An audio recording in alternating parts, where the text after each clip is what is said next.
प्यारे बच्चों, कैसे हैं आप सब। आशा करती हूँ आप सब अच्छे होंगे, स्वस्थ होंगे। स्वागत है आपका इस कक्षा में।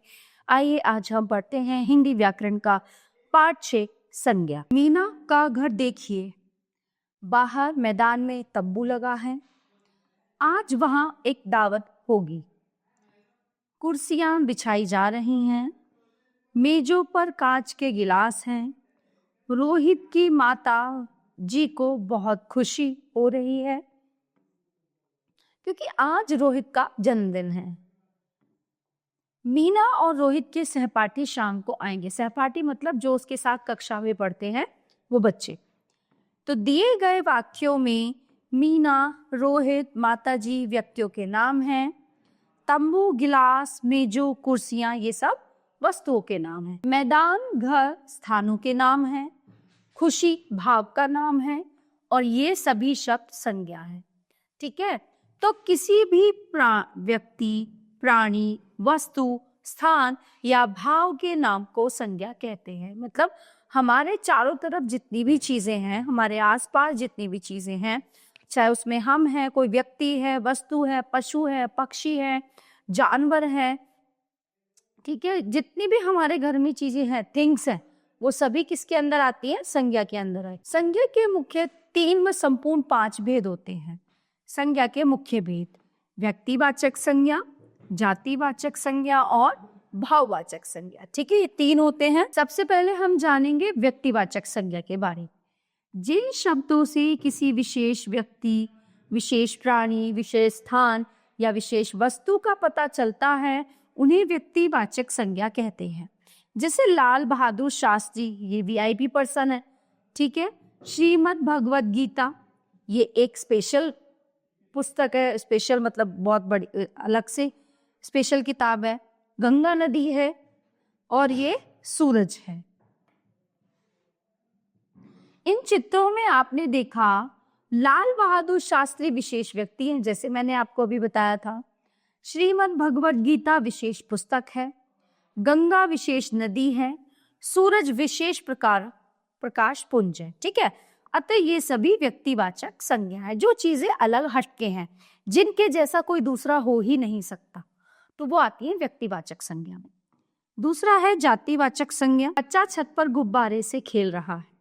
इस उदाहरण में बच्चा, छत और गुब्बारा शब्द किसी विशेष व्यक्ति, स्थान या वस्तु का बोध नहीं करा रहे हैं, बल्कि इनकी पूरी जाति का बोध करा रहे हैं।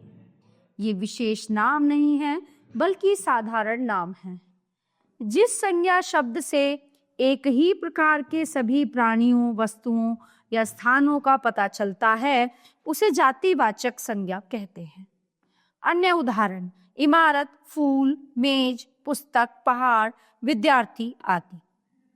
भाववाचक संज्ञा: सिद्धार्थ को हंस पर दया आई। ये सिद्धार्थ है और इसने गोद में हंस को पकड़ा हुआ है। सिद्धार्थ कौन थे? जो अब गौतम बुद्ध के नाम से प्रसिद्ध है। ठीक है, इस उदाहरण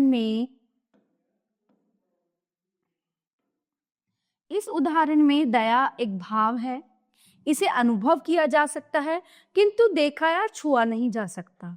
ठीक है, तो जिन संज्ञा शब्दों से किसी भाव, दशा, गुण, दोष आदि का पता चलता है उन्हें भाववाचक संज्ञा कहते हैं। अच्छाई, सच्चाई, बचपन, बुढ़ापा, वीरता, क्रोध, प्रेम, सुख, दुख आदि। इसके अतिरिक्त कुछ विद्वान समुदायवाचक संज्ञा व द्रव्यवाचक संज्ञा को भी संज्ञा का भेद मानते हैं। समुदाय का बोध कराने वाले शब्द समुदायवाचक संज्ञा कहलाते हैं, जैसे सेना, मंडली, झुंड, टीम, संघ आदि। द्रव्य या पदार्थ का बोध कराने वाले शब्द द्रव्यवाचक संज्ञा कहलाते हैं, जैसे घी, तेल, सोना, चांदी, लकड़ी, लोहा आदि। जातिवाचक संज्ञा शब्दों, सर्वनाम, विशेषण, क्रिया शब्दों से भाववाचक संज्ञा का निर्माण किया जाता है। दिए गए उदाहरणों को पढ़कर उन्हें जानिए। ठीक है, जातिवाचक संज्ञाओं से भाववाचक संज्ञा बनाओ। बूढ़ा, बुढ़ापा, ठीक है, ये जातिवाचक संज्ञाएं हैं और ये भाववाचक संज्ञाएं हैं। लड़का, लड़कपन, मित्र, मित्रता, बच्चा, बचपन, मनुष्य, मनुष्यता, पशु, पशुता, पशुत्व, शिशु, शैशव। अब है सर्वनाम से भाववाचक संज्ञा। पराया, परायापन, मम, ममता, ममत्व, अपना, अपनापन, अपनत्व, सर्व, सर्वस्व, निज, निजत्व, निजता, स्व, स्वत्व। विशेषण से भाववाचक संज्ञा बनाना। विशेषण भाववाचक: अच्छा, अच्छाई, प्यासा, प्यास, सफल, सफलता, सफेद, सफेदी, मीठा, मिठास, उदारता, उदार, उदारता, गंदा, गंदगी, ठीक है, दयालु, दया, खट्टा, खटास, सुंदर, सुंदरता, सौंदर्य, मैला, मैल। क्रिया से भाववाचक संज्ञा बनाना।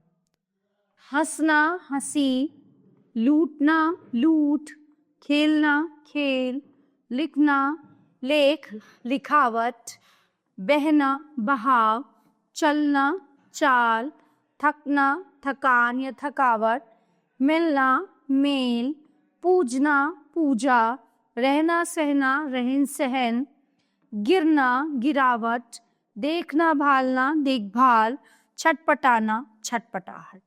ठीक है, तो इस तरह से हम संज्ञाओं को बदल सकते हैं। तो प्यारे बच्चों, ये था हमारा पाठ संज्ञा, जो यहीं पे समाप्त होता है। आशा करती हूँ आपको अच्छे से समझ आया होगा। मिलते हैं अगली कक्षा में।